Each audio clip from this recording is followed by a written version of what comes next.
All right, Senior Prestige Motorsports. We're in the assembly room here.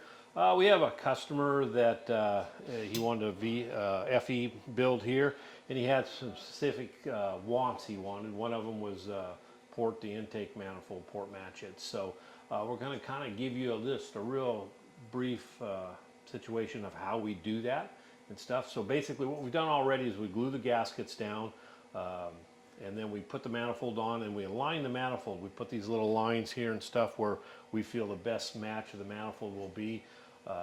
And then what we do is we put some bluing on the gasket and some Dykem on the head. And now we're at this process is where we're going to pull it off. So, and hopefully everything works good. Felt good there pulling it off.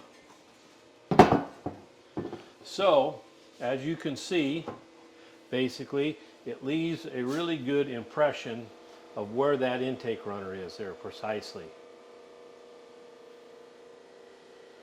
So what we'll do now is basically we will scribe it all out and we will send it out to the CNC shop and they'll tune it up and we'll get back and put it back together. Have a great day.